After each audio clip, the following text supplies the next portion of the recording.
All right, let's jump right in.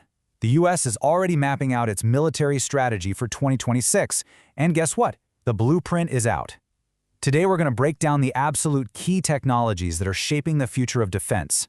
Everything from AI wingmen to massive missile shields. Let's get into it. First things first, let's just take a second to look at the top line number. It's a big one, $900.6 billion. But look, this isn't just some abstract number on a page, it's a huge statement of intent. This budget has to cover the whole shebang, next-gen weapons, military construction, and even a full-on revitalization of the entire defense industrial base. So yeah, with a budget that enormous, the real question, the one you're probably asking right now, is where is all that money actually going? Because it's not just about buying more of what they already have. This funding is being aimed at a very, very specific vision for what warfare is going to look like. And that's a perfect lead-in to our first big idea here. This budget, it really reflects a major strategic pivot. The Department of Defense and its partners, they're gearing up for a security environment that plays by a totally different set of rules than it did even just a few years ago. You know, the source documents themselves use some really specific language to paint this new picture. Let's break it down real quick. Contested basically means you can't take military advantages for granted anymore. Data-driven, that's simple. It means information is the new high ground. And resource-constrained. Well, that means they have to do more with less. Every single investment has to count. So if you're trying to operate in that kind of environment, what's the number one thing you need? Well, that leads us straight to the first, and you could argue the most important priority, artificial intelligence. You see, AI isn't just another item on the shopping list. It's the digital backbone that's going to support almost every other piece of tech we talk about today. And over the last decade, we've seen this unbelievably rapid evolution. As this slide shows, AI really just began as an experiment, a kind of let's see what this can do kind of thing. But now, it's a foundational part of defense doctrine. The big goal for 2026 is what they call applied AI, actively using it to make decisions faster and get better outcomes in everything from the front lines of a battlefield to the back office. And look, this isn't just some theory on a PowerPoint slide in the Pentagon. This stuff is happening right now.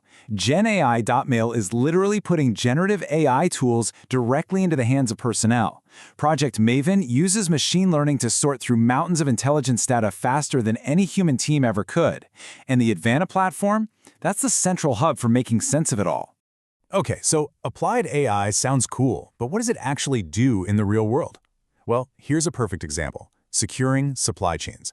After all the vulnerabilities that were exposed by recent global events, the modern view is that a supply chain isn't just about logistics anymore. It's strategic infrastructure.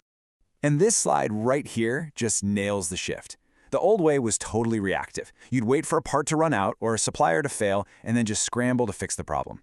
The new way, powered by AI, is all about predictive resilience. The Defense Logistics Agency is using AI to spot risks before they become problems, respond faster, and keep things moving, even when everything is under pressure. All right, so we've got the brains, that digital backbone.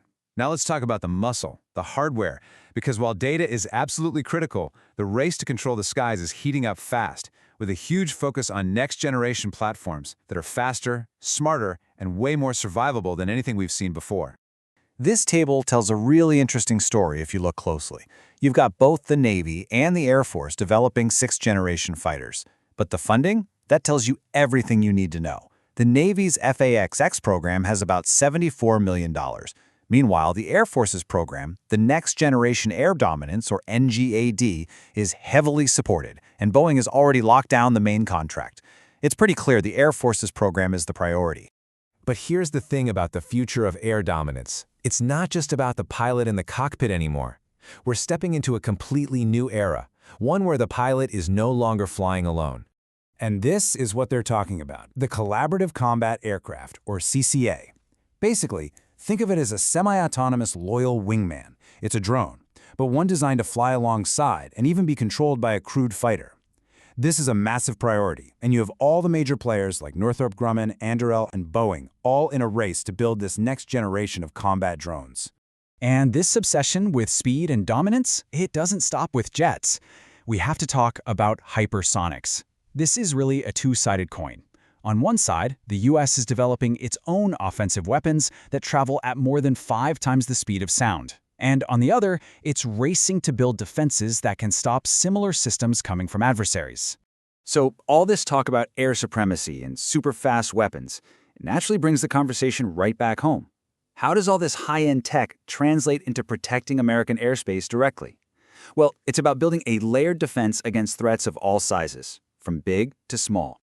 Let's start with the small stuff that's turning out to be a really big deal. We've all seen how small, cheap, agile drones on battlefields in places like Ukraine have completely changed the game. Well, that threat is no longer stuck in a war zone. It's now a direct concern for domestic security. So the response has to be multi-layered. There's a new joint interagency task force being set up just to coordinate everything. And the tech approach is a real mix. You've got kinetic interceptors, electromagnetic warfare, and incredibly advanced AI-powered sensors.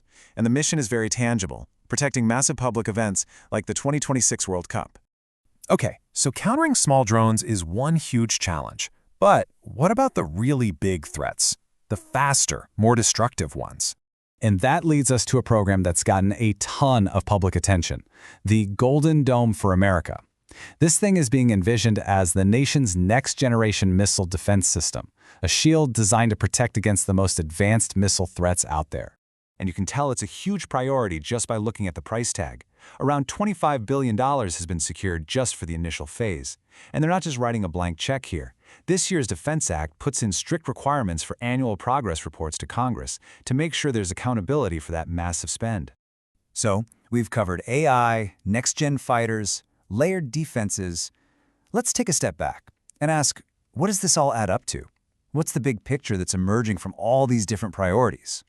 At the end of the day, what we're really witnessing here is a fundamental shift away from an old strategy that was based mostly on mass and brute force. The future is a deeply integrated, data-driven defense where smart networks, autonomous systems, and predictive insights are every bit as important as how many tanks or planes you have. And all of this leads us to one final and maybe the most critical question of all. We've just laid out a future filled with AI wingmen, predictive logistics, and automated defenses.